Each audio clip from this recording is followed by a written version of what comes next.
No compromise. അവിടെ മാത്രം game എന്നുള്ള രീതിയിൽ അതാണ് പല ആൾക്കാരും സ്ട്രാറ്റജി എന്ന് പറയുമ്പോഴേക്കും ഉൾക്കൊള്ളാൻ പറ്റുന്നില്ല. അത് സ്ട്രാറ്റജി ആയിട്ട് കണ്ടിട്ടിലേക്ക് ആവശ്യമില്ല. കാരണം എന്നെ സംബന്ധിച്ചോളം എൻ്റെ മെയിൻ സ്വപ്നം അമ്മയുടെ സ്വപ്നമാണ്. എനിക്ക് 100 ദിവസം നിൽക്കാൻ വേണ്ടിയിട്ട് അങ്ങനത്തെ ലവ് സ്ട്രാറ്റജി കൊണ്ടുവരേണ്ട ആവശ്യമില്ല. അത് സ്ട്രാറ്റജി അല്ല, എനിക്ക് ഇഷ്ടം തോന്നിയിട്ടുണ്ട്, ഇഷ്ടമാണ്. ഞാൻ പറയുന്ന കാര്യങ്ങൾ ഭയങ്കരമായിട്ട് കമ്മ്യൂണിക്കേറ്റ് ചെയ്യാൻ പറ്റുന്നുണ്ട്. അതുമാത്രമല്ല എൻ്റെ ഈ പ്രായത്തിൽ ഞാൻ ഇതുവരെ ഇത്രയും നേരം സംസാരിച്ചിട്ടുള്ള ഒരു പെൺകുട്ടി എൻ്റെ ലൈഫിലില്ല. ഞാൻ പഠിച്ചതൊരു ബോയ്സ് ഓൺലൈനാണ് പഠിച്ചത്. +4 ക്ലാസ് വരെ മിക്സഡ് പഠിച്ചിട്ടുള്ളൂ. പിന്നെ 12 വരെ +2 വരെ ബോയ്സിൽ, പിന്നെ അവിടുന്ന് മെക്കാനിക്കല്, അവിടെയും ബോയ്സിൽ. PG-യിലാണെങ്കിൽ അവിടെ 4 പേര് മെക്ക തന്നെ. പിന്നെ എവിടെയാ എൻ്റെ അമ്മ ഒഴിച്ചു കഴിഞ്ഞിട്ട് പിന്നെ സംസാരിച്ചിട്ടുള്ളത് ഞാൻ സെറീനിൻ്റെ അടുത്ത. കാരണം 24 മണിക്കൂർ കണ്ടുകൊണ്ടിരിക്കുക. നമ്മൾ ജുനൈസായിട്ട് ഉണ്ടെങ്കിലും പക്ഷെ പല കാര്യങ്ങളും തുറന്നു ഒന്ന് സംസാരിച്ചാൽ അവൻ ഇങ്ങനത്തെ സ്റ്റേറ്റ്മെന്റും വലിയ വലിയ കാര്യങ്ങളിലേക്ക് പോവാ. പിന്നെ ചെമലിനോട് നോക്കി സംസാരിക്കാൻ പറ്റും. എനിക്ക് വട്ട് പിടിക്കൂലേ. ആരെങ്കിലും ഒരാളെടുത്ത് കണക്ഷൻ നമ്മൾ മനസ്സിലാക്കുന്ന ആളെടുത്തല്ലേ പറയാൻ പറ്റുള്ളൂ. അപ്പൊ ഞാൻ സെറീനയുടെ അടുത്താണ് കുറച്ച് കാര്യങ്ങൾ ഓപ്പണായിട്ട് സംസാരിക്കാനുള്ളൂ. അവൾ എൻ്റെ അടുത്ത് കുറേ കാര്യങ്ങൾ ഓപ്പണായിട്ട് സംസാരിച്ചിട്ടുണ്ട്. ആ രീതിയിൽ എനിക്ക് ഭയങ്കര ഇമോഷണലി ഭയങ്കര കണക്ഷനാണ്, എനിക്ക് ഭയങ്കര ഇഷ്ടമാണ്. അല്ല, ഇതിപ്പോ ഞാൻ പറയട്ടെ, പുറത്ത് മേ ബി അതെന്തുകൊണ്ടാണ് ഇപ്പൊ നിങ്ങൾ തമ്മിൽ ഒരു ഇഷ്ടത്തിലാണ്, പ്രണയത്തിലാണെന്നുള്ളൊരു പ്രണയം ഇഷ്ടം വന്നത് എന്താ വെച്ചാൽ മേ ബി ഇതിങ്ങനെ വരുന്ന ഈ ഒരു ട്രാക്ക് വരുന്നതിന് മുന്നേ തന്നെ റെനീഷയും സെറീനയും തമ്മിൽ ഒരു കോൺവെർസേഷൻ ഉണ്ടായിരുന്നു. റെനീഷ സെറീനയുടെ അടുത്ത് പറയുന്നുണ്ടായിരുന്നു സാഗറേട്ടൻ എന്തോ ഒരു ഇത് നിന്റെ കൂടെ ഉണ്ട് എന്നിങ്ങനെ ഒരു രീതിയിൽ റെനീഷ ഇങ്ങനെ പറയുന്നുണ്ടായിരുന്നു. അയ്യോ ഇത് ഓൾറെഡി നടന്ന കാര്യമായിട്ട് ആൾക്കാർ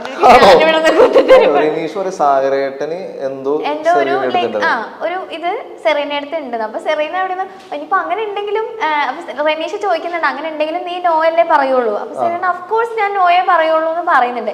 പക്ഷെ പിന്നീട് അതിനുശേഷമാണ് മേ ബി സാഗർ ഈ പറഞ്ഞ പോലത്തെ ഒരു ഇമോഷണൽ കണക്ഷൻ സെറീനയ്ക്കും തിരിച്ച് സാഗറിനോട് തോന്നിയിട്ടുണ്ടാവും നിങ്ങൾ ഓപ്പൺ ആയിട്ട് സംസാരിച്ചു കഴിഞ്ഞപ്പോ. ഈ പറഞ്ഞ സ്നേഹം പല രീതിയിലുണ്ടല്ലോ. പ്രണയം എന്നുള്ള സ്നേഹം മാറ്റി വെച്ചാൽ മേ ബി ഒരു സ്നേഹം സെറീനയ്ക്കും തോന്നിയിട്ടുണ്ടാവാം. പിന്നീട് സെറീനയിൽ ഉണ്ടായ ഒരു മാറ്റം അതാണ് പുറത്ത് വേറൊരു രീതിയിൽ വന്നതെന്നാണ് എനിക്ക് തോന്നിയിട്ടുള്ളത്. ഇപ്പൊ അല്ല, നിങ്ങൾ അതിന്റെ അകത്തുള്ളപ്പോ ഓൾറെഡി റെനീഷയും സെറീനയും തമ്മിലൊരു കോൺവെർസേഷൻ കഴിഞ്ഞിട്ടാണ് സാഗറും സെറീനയും ഇത്ര അറ്റാച്ച്ഡ് ആവുന്നത് കാണിക്കുന്നത്. അറിയുന്നില്ല. അങ്ങനെ ഒരു കോൺവെർസേഷൻ കഴിഞ്ഞിട്ടാണ് ഈ പറഞ്ഞ പോലെ നിങ്ങളുടെ ആ ഒരു കൂട്ടും ഇതൊക്കെ നമ്മൾ കാണുന്നത്. അപ്പൊ ഒബ്വിയസ്ലി അത് വെച്ചിട്ടാണ് ആളുകൾ കണക്ട് ചെയ്യുന്നതെന്നാണ് എനിക്ക് തോന്നിയിട്ടുള്ളത്. എനിക്കറിയാം, പക്ഷെ എനിക്ക് അതറിയില്ല. അവിടെ റെനീഷ സെറീന ടോക്ക് എന്താണെന്ന് എനിക്ക് സത്യം അറിയില്ല എന്താണ്. പക്ഷെ സെറീനയാണ് അടുത്ത് വന്നിട്ടുള്ള ഒരു നല്ല രീതിയിലൊക്കെ സംസാരിച്ചു കളിക്കുക മൊമെന്റിൽ അങ്ങനെ ആ രീതിയിലൊക്കെ. പിന്നെ അങ്ങോട്ടും ഇങ്ങോട്ടും ഞാൻ എപ്പോഴും ഒരു ഡിസ്റ്റൻസ് ഞാൻ വെക്കും. ഞാൻ പർപ്പസ്ഫുള്ളി ഞാൻ അവളുടെ അടുത്ത് സെറീനയുടെ അടുത്ത് ഇഷ്യൂഡ് ഉണ്ടാക്കിയിട്ടുണ്ടായിരുന്നു. രജിത്തേട്ടൻ വന്നപ്പോൾ എനിക്കത് ഗെയിം എന്നുള്ള രീതിയിൽ മാറ്റി നിർത്തുന്ന രീതിയിൽ. പക്ഷെ ഞാൻ പിന്നെ ആലോചിച്ചു നമ്മൾ ഇഷ്ടപ്പെടുന്ന ആൾക്കാരെ തന്നെ വെറുപ്പിക്കേണ്ട ഒരു അവസ്ഥ വരികയാണല്ലോ. അപ്പം ഞാൻ രാത്രി ചെയ്യുമ്പോൾ ഞാനിങ്ങനെ പർപ്പസ്ഫുള്ളി ഗെയിം എന്നതിൽ മാറി നിൽക്കുന്നതാണ് കേട്ടോ. ഞാൻ അങ്ങനെ ഒരു സംഭവം ജനങ്ങളുടെ ഇടയിലും ജനങ്ങളുടെ ഇടയിലല്ല അവിടുത്തെ കണ്ടസ്റ്റൻസിൻ്റെ ഇടയിൽ ഉണ്ടായിക്കോട്ടെ. കാരണം ഇനി നോമിനേറ്റ് ചെയ്യുമ്പോൾ റീസൺ എന്ന് പറയുമ്പോൾ സാഗറും സെറീനയും തമ്മിൽ ലവ് ട്രാക്ക് കളിച്ച് മുന്നോട്ട് പോവുകയാണ്. ഇങ്ങനെയൊക്കെ വരും. അത് നമുക്ക് രണ്ടുപേരും ബാധിക്കുന്ന സാധനം. ഞാൻ തന്നെ അവളുടെ അടുത്ത് പർപ്പസ്ഫുള്ളി അങ്ങനെ 1-2 പ്രാവശ്യം ചൂടായി സംസാരിച്ചിട്ടുണ്ട്. അവിടെയുള്ള ആൾക്കാർ പ്രൊവോക്ക് ചെയ്യുന്ന രീതിയിൽ. അതുകൊണ്ട് രാത്രി ഒരു സാഗർ എന്തിനാണ് ഇങ്ങനെ സംസാരിക്കുന്നത്, ഭയങ്കര മോശം, അങ്ങനെയാണ് മച്ചാനെ, ഇങ്ങനെയാണ് സംഭവം, ഗെയിം അതിൽ മുന്നോട്ട് പോകുമ്പോൾ പ്രശ്നമാണ്, അവളോട് ഒരു ബ്രേക്ക് ഇടാണ് നമുക്ക് എല്ലാം കൊണ്ടും നല്ലത്, ആ രീതിയിൽ വന്നു. പക്ഷെ വീണ്ടും ഒരു സ്നേഹം എന്നുള്ള രീതിയിൽ ഒരു കണക്ഷൻ വേറെ ആരും സംസാരിക്കില്ല. പറയും നമ്മൾ പിന്നെ മനസ്സിലാക്കുന്ന ആൾക്കാർ അവരാണ്. പിന്നെ ആരോട് സംസാരിക്കാൻ എന്താ വന്നതെന്നറിയോ, നിങ്ങൾ ഇടയ്ക്ക് സോഫയിൽ ഇരുന്ന് സംസാരിക്കുമല്ലോ, എന്നിട്ട് ഉറക്കെ സംസാരിക്കാനൊക്കെ നിങ്ങൾ രണ്ടുപേരും സോഫയിൽ ഇരുന്ന് ഇങ്ങനെ സംസാരിക്കുമല്ലോ. അപ്പൊ താഴെ വരുന്ന കമന്റ്സ് അവരുടെ സ്നേഹം അത്രയും പ്യുവർ ആയിരിക്കും, അവരിപ്പം അത് വേണ്ട, പുറത്തിറങ്ങിയിട്ട് അവരത് തമ്മിൽ സംസാരിച്ച് സെറ്റ് ആക്കാനായിരിക്കും എന്നൊക്കെ പറഞ്ഞു അങ്ങനെ പോസിറ്റീവ് ആയിട്ടുള്ള കമന്റ്സ് ആയിരുന്നു കൂടുതൽ വന്നിട്ടുണ്ടായിരുന്നു. അവിടെ ഭയങ്കര ഓപ്പൺ ആയിട്ട് അങ്ങനത്തെ രീതിയിൽ സംസാരിക്കില്ല. പക്ഷെ ഒരു ഇഷ്ടമാണ് എനിക്ക് തോന്നിയിട്ടുണ്ട്, ഇഷ്ടമാണ്. പക്ഷെ കൂടുതൽ ഡീറ്റെയിൽ സംസാരിച്ചിട്ടില്ല. പക്ഷെ ഞാനത് സ്റ്റിൽ ഞാൻ ഭയങ്കരമായിട്ട് എൻജോയ് ചെയ്തിരുന്നു. അല്ല, എല്ലാവരും പറയുന്നത് അവരുടെ ആ ഒരു സ്നേഹത്തിനെ അവർ റെസ്പെക്ട് ചെയ്യുന്നുണ്ട്, അതിനൊരു സ്പേസ് കൊടുക്കുക. ഇങ്ങനെ ഒരു പ്ലാറ്റ്ഫോമിൽ അവർക്കത് സംസാരിക്കാൻ താല്പര്യം ഉണ്ടാവില്ലായിരിക്കും. ഞാനും സംസാരിച്ചിട്ടില്ല, അവളും സംസാരിച്ചിട്ടില്ല. എനിക്ക് അറിയില്ല ഇപ്പൊ അവള് ഗെയിം കഴിഞ്ഞ് ഇറങ്ങുമ്പോ എന്താന്ന് എനിക്കറിയില്ല. ഞാൻ പക്ഷെ അത് എന്നെ സംഭവിച്ചത് ഭയങ്കര പ്യൂർ ആയിട്ടുള്ള ഒരു കാര്യമാണ്. അതൊക്കെ ഗെയിം വെച്ച് കളിക്കുകയാണ്, എനിക്കൊന്നും പറയില്ല, എനിക്കൊന്നും പറയില്ല. എനിക്ക് അങ്ങനെ നിലനിൽക്കൊന്നും വേണ്ട.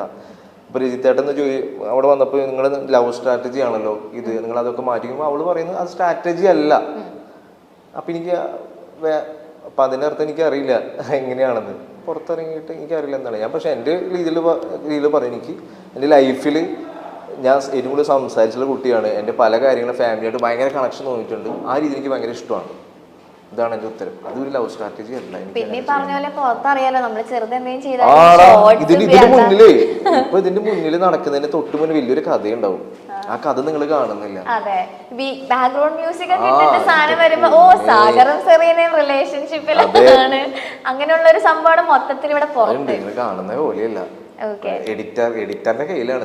എഡിറ്ററിന് വില്ലനാക്കാം, നായകനാക്കാം, എന്ത് വേണമെങ്കിലും ആക്കാം. ഓക്കെ, ഇപ്പോ റെനീഷയുടെ സെറീനയുടെ കോൺവെർസേഷൻ കഴിഞ്ഞു, നിങ്ങളുടെ രണ്ടുപേരുടെ സംഭവത്തിലേക്ക് എത്തി. പിന്നെ മൂന്നാമത് വരുന്നത് ആ ലവ് ട്രയാങ്കിൾ ആണ്. പിന്നെ അതൊരു ട്രോളായി ഇവിടെ. അവിടെ എത്തിയപ്പോഴേക്കും സംഭവം പിന്നെ എല്ലാരും ദൈവം ഇത് എന്താണ് നടക്കണേന്നായി. ഇത് വേറെ പ്രശ്നം.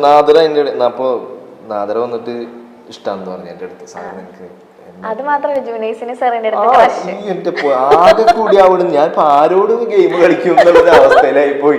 അതിൽ എനിക്ക് ജൂനൈസ് പലപ്പോഴും നമ്മൾ 3 പേരായിട്ട് ഇരിക്കുമ്പോൾ ജൂനൈസ് സെറീനയുടെ അടുത്ത് സംസാരിക്കുമ്പോൾ എനിക്ക് മനസ്സിലായിട്ടുണ്ട് ഏകദേശം ഇവിടെ എന്തോ ഒരു ഇതുണ്ടെന്ന്. അപ്പൊ ഇവര് രണ്ടുപേരും സംസാരിക്കണ്ടേ, ഞാൻ മൂന്നാമത് ഇരിക്കുമ്പോൾ ഞാൻ അവിടെ ഒഴിഞ്ഞു മാറിപ്പോവും. പക്ഷെ അത് സെറീനയ്ക്ക് മനസ്സിലായിട്ടുണ്ടാകുന്നില്ല. അപ്പൊ സെറീന ഒരു ദിവസം ഇത് മനസ്സിലാക്കിയ ദിവസം എൻ്റെ അടുത്ത് പറഞ്ഞാ സാറ് ജൂനൈസിന് എൻ്റെ അടുത്ത് ചെറിയൊരു ഇഷ്ടമുണ്ട്. അപ്പൊ എനിക്കത് നേരത്തെ അറിയാം, എനിക്കത് നേരത്തെ തോന്നിയിട്ടുണ്ട്. അതുകൊണ്ട് ഞാൻ എങ്ങനെയും അവർ ഗ്യാങ്ങിൽ വരുമ്പോൾ ജൂനൈസ് എന്തെങ്കിലുമൊക്കെ എന്നെ പറ്റി ഇങ്ങനെയൊക്കെ പറഞ്ഞ് എന്തെങ്കിലുമൊക്കെ പറയും. ഞാൻ നൈസായിട്ട് എപ്പോഴും അതിന് രണ്ടുപേരും സംസാരിച്ചു, എനിക്കത് മനസ്സിലായിട്ടുണ്ടായി. പക്ഷെ സാർ എനിക്ക് എപ്പോഴും മനസ്സിലായിട്ടുണ്ടാകുന്നില്ല. പിന്നെ നാദരയുടെ കാര്യം എന്ന് പറയുന്നത് അവൾക്ക് തുടക്കത്തിൽ എന്നെ ഇഷ്ടമുണ്ടെന്ന് പറഞ്ഞിട്ടുണ്ടായിരുന്നു. ഗോപിക ഞാൻ പിന്നെ ഇപ്പോൾ വിളിച്ചപ്പോഴൊക്കെയാണ് പറയുന്നത്, ഗോപികയുടെ അടുത്ത് എന്തോ പറഞ്ഞിട്ടുണ്ടായിരുന്നു ഇഷ്ടമാണ്. അതുപോലെ തന്നെ അവളെൻ്റെ അടുത്ത് ഇഷ്ടമാണ് ഒരു കാര്യം അവൾ എൻ്റെ അടുത്ത് പറഞ്ഞു. എനിക്കത് ഭയങ്കര സ്ട്രൈക്കിംഗ് ആയിട്ട് തോന്നി. എടാ എൻ്റെ ലൈഫ് ഭയങ്കര പ്രശ്നമാണെടാ, നിനക്കറിയാലോ എൻ്റെ ലൈഫിൻ്റെ കാര്യം എന്താണെന്ന്. ഞാൻ ചെറുപ്പം മുതലേ സ്നേഹം കിട്ടി വളർന്നിട്ടുള്ള ഒരാളല്ല. ഞാൻ പലപ്പോഴും സ്നേഹം പിടിച്ച് വാങ്ങിച്ചിട്ടുള്ള ഒരാളാണ്. പക്ഷെ നീ എന്താണ് ഞാൻ സ്നേഹിക്കുന്ന എന്നെ നിനക്ക് എന്താ പറ്റാത്തേ? അവിടെ വലിയൊരു പോയിന്റ് പറഞ്ഞു. അപ്പം അത് എനിക്ക് ആ പോയിന്റ് പുറത്ത് പോയിട്ടുണ്ടോയെന്ന് എനിക്കറിയില്ല. അങ്ങനത്തെ ഒരു കറക്റ്റായിട്ട് പറയട്ടെ, ഞാൻ പുറത്ത് ഭയങ്കര സ്നേഹം കിട്ടാത്ത ആളാണ്, ഞാൻ ഭയങ്കര ഒറ്റപ്പെട്ടിട്ടുള്ള ഒരാളാണ്, എനിക്കിതൊരു സ്നേഹം കിട്ടിയിട്ടില്ല, ഞാൻ ഭയങ്കര സ്നേഹം പിടിച്ച് മേടിക്കുന്ന ഒരാളാണ്, എനിക്ക് തന്നെ ഉള്ള ആളെ ഭയങ്കര ഇഷ്ടമാണ്. അപ്പം ഞാൻ എനിക്ക് തന്നെ ഒരിക്കലും ആ രീതിയിൽ ഇഷ്ടം കാണാൻ പറ്റില്ല. എൻ്റെ ആ കുട്ടിക്ക് തന്നെ ഇഷ്ടമാണ്, എനിക്ക് ആ കുട്ടിയുടെ ഇമോഷൻ അത് മാറ്റി കളയാനും മാച്ച് കളയാനും എനിക്ക് പറയാൻ പറ്റില്ല. പക്ഷെ എനിക്ക് തന്നെ ആ രീതിയിൽ കാണാൻ പറ്റില്ല, ഞാൻ നല്ലൊരു ഫ്രണ്ട് എന്നുള്ള രീതിയിൽ കാണാം. അപ്പോൾ അവൾ നോമിനേഷൻ്റെ പ്രോസസ്സിൽ എത്തുമ്പോൾ എനിക്ക് പുറത്ത് പോയാലും കുഴപ്പമില്ല, പക്ഷെ ഇനിയുള്ള 2-3 ദിവസം നീ എൻ്റെ കൂടെ എന്നെ ഒന്നിന്ന് സംസാരിച്ച് ഞാൻ ലൈഫിൽ ഭയങ്കര ഹാപ്പിയാണ്. എനിക്ക് അവിടെ നോന്ന് വേണമെങ്കിൽ എനിക്ക് പറയാൻ തോന്നിയില്ല. അവൾ പറഞ്ഞ വാക്കുണ്ടല്ലോ, എനിക്ക് സ്നേഹം കിട്ടിയിട്ടില്ല. നമ്മളാണെങ്കിൽ സ്നേഹത്തിന്റെ മുന്നിൽ അത് മാത്രം നമ്മൾ തോൽപ്പിക്കാൻ പറ്റുള്ളൂ. അതൊക്കെ ഗെയിം വെച്ച് കളിക്കാൻ എനിക്ക് അറിയില്ല, അത് എനിക്ക് മനസ്സിലാക്കാൻ പറ്റില്ല. പക്ഷെ അത് ഭയങ്കര പ്യൂറായിട്ടുള്ള പരിപാടിയാണ്, അത് വെച്ച് ഗെയിം കളിക്കുക ഇപ്പോഴും എൻ്റെ ഒരു ഇത്. അപ്പോൾ അവളങ്ങനെ പറഞ്ഞപ്പോൾ ഞാൻ കാരണം അവൾക്കൊരു സന്തോഷം കിട്ടണമെങ്കിൽ കിട്ടിക്കോട്ടെ, പക്ഷെ എനിക്കാണ് തിരിച്ച് പണി കിട്ടിയത്, അത് വേറെ വശം. അപ്പോൾ അവള് എവിക്ഷന് തൊട്ട് മുന്നിക്ക് അത് കിട്ടുകയാണെങ്കിൽ അത് ഭയങ്കര സന്തോഷമാണ്. പക്ഷെ ഞാനാണ് ഇപ്പൊ എവിക്റ്റഡ് ആയിട്ട് കൂടി ഇരിക്കുന്നു, അവളവിടെ ഗെയിം കളിച്ചോണ്ടിരിക്കുകയാണ്. അതാണ് ഇതിന്റെ വേറൊരു ട്വിസ്റ്റ്. ഇപ്പൊ ഞാൻ അവളുടെ അടുത്ത് പറയാം എനിക്കിപ്പോ അങ്ങനെ കാണാൻ പറ്റില്ല നോ എന്ന് പറയുകയാണെങ്കിൽ അവള് മേലെ പോയിട്ട് ഇരുന്നിട്ട് അറിയും. അപ്പോഴും കട്ട് വരും, ഓ സാഗർ സൂര്യ എത്ര ക്രൂരനാണ്, ഇത്രയും സ്നേഹം തുറന്ന് പ്രകടിപ്പിച്ചിട്ട് പോലും നോ എന്ന് പറയുമ്പോൾ അവിടെ നിന്ന് കരയും, അവൾ ഇമോഷണലാവും. അപ്പോൾ ഞാൻ അവിടെ ചിരിച്ചിരിക്കുന്ന ഒരു ഷോട്ടും കരയുന്ന ഒരു ഷോട്ടും അപ്പോഴും പ്രശ്നം തന്നെയാണ്. ഇത് ഇങ്ങനെ ഞാനിപ്പോ ഇത്രയും ദിവസത്തെ എപ്പിസോഡ് കംപ്ലീറ്റ്ലി കാണുന്ന ഒരാളാണ്, പറ്റുവാണെങ്കിൽ ലൈവ് ഇരുന്ന് അതും കാണാറുണ്ട്. ഓക്കെ, അപ്പൊ ഞാൻ ചോദിക്കുന്നത് എന്താ വെച്ച് കഴിഞ്ഞാൽ സാഗർ ഇറങ്ങി കഴിഞ്ഞിട്ടും ഞാനൊരു പോയിന്റ് ചിന്തിച്ചിട്ടുണ്ട്, എന്താ സാഗർ ഇതിന് മറുപടി പറയാത്തെന്ന് ഞാൻ അടക്കം ചിന്തിച്ചിട്ടുള്ള കാര്യം നാദിരയുടെ കാര്യത്തില്.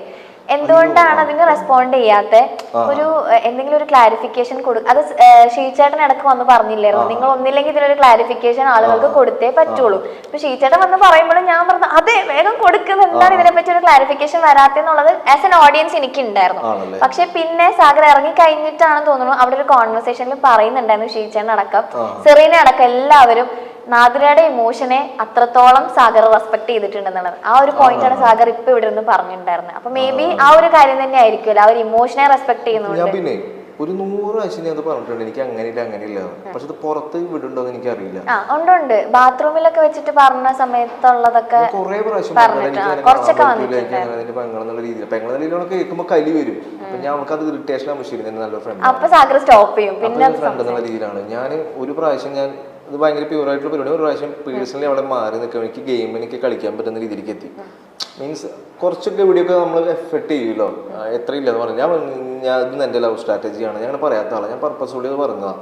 എന്നിട്ട് അവളവിടെ പോയിട്ട് ഭയങ്കര കരച്ചിലേക്ക് ഭയങ്കര കരച്ചിടാ. ഞാൻ എല്ലാവരുടെ ഇടയിൽ അങ്ങനെ ഒരു സംഭവം പറഞ്ഞാണ് നമുക്ക് ഇത് ഉണ്ടാകാൻ വേണ്ടിയിട്ട് സെറീനയെ പോലെ തന്നെ അങ്ങനത്തെ ഒരു ഇഷ്യൂ ക്രിയേറ്റ് ചെയ്താണ്. അതിനുശേഷം ഞാൻ അവിടെ ഒരു പെന്നിട്ട് ഞാൻ കറക്റ്റ് എഴുതി കൂടുതൽ പാരാഗ്രാഫ് എഴുതി കൊടുത്തവൾക്ക് നാദരയ്ക്ക്, എടാ ഇത് ഗെയിമാണ്, ഞാൻ ഗെയിമിൻ്റെ രീതിയിൽ പറഞ്ഞാണ്, ഇനി മുന്നോട്ടുള്ള യാത്ര അടിപൊളിയായിട്ട് കളിക്കണം. ഞാൻ എന്തൊക്കെ പറഞ്ഞാലും പേഴ്സണലി സാഗർ എന്ന് പറഞ്ഞൊരു വ്യക്തി ആരും ഹേറ്റ് ചെയ്യാത്ത ഒരാളാണ്. പക്ഷെ അറിയാണ്ട് ഇത് പറഞ്ഞിട്ട് ഞാൻ അപ്പം തന്നെ തെറ്റ് മനസ്സിലാക്കി സോറി പറഞ്ഞാണ്. ഒരു എസ് തന്നെ അവൾക്ക് എഴുതി കൊടുത്തിട്ടുണ്ട്, അത് എനിക്കൊന്നും നാദരയ്ക്ക് അറിയുള്ളൂ എന്താണ് ഞാൻ എഴുതി കൊടുത്തിട്ടുള്ള സംഭവം. അത് ഭയങ്കര ക്ലിയർ ആണ്. ഞാൻ ഒരുപാട് പ്രാവശ്യം പറഞ്ഞിട്ടുണ്ട്. ഞാൻ എൻ്റെ മനസ്സിൽ ആ കുട്ടിക്ക് എന്തെങ്കിലും ഒരു സ്നേഹം ഞാൻ കാരണം കിട്ടിക്കോട്ടെ വിചാരിച്ച് ചെയ്താൽ, പക്ഷെ അത് പുറത്ത് ലവ് ട്രയാങ്കിൾ ആ രീതിയിൽ പറയുമ്പോൾ ചെറിയ വിഷമം. എൻ്റെ ഉള്ളിലുള്ള സാധനം അത് ഈ പറഞ്ഞ തുടക്കം തൊട്ടുള്ള ഒരു ഇമ്പാക്ട് ആണ് സാഗർ. അതുകൊണ്ടാണ് അത് ഉണ്ടായത്. റെനീഷ സെറീന കോൺവെർസേഷൻ, പിന്നെ നിങ്ങളുടെ ആ ഒരു ട്രാക്ക്, പിന്നെ ഈ ലവ് ട്രാങ്കിൾ വരുമ്പോ എല്ലാം കൂടെ ആളുകൾ കണ്ടിന്യൂസ്ലി കണ്ടോണ്ടിരിക്കുകയല്ലേ. അതാണ് പ്രശ്നം. അതിന്റെ ഉള്ളിൽ നിൽക്കുമ്പോഴേക്ക് പുറത്ത് അവിടെ എന്താണ് അറിയുന്നില്ല. പിന്നെ ഇതിനൊരു ക്ലാരിഫിക്കേഷൻ വരുന്നില്ല. പക്ഷെ സാഗറിന്റെ ഭാഗത്തു നിന്നുള്ള കാര്യം ഇതാണ്, ഈ ഇമോഷൻ എന്നുള്ളൊരു സംഭവം അവിടെ സാഗറിന്റെ പ്രയോറിറ്റി ആണ്.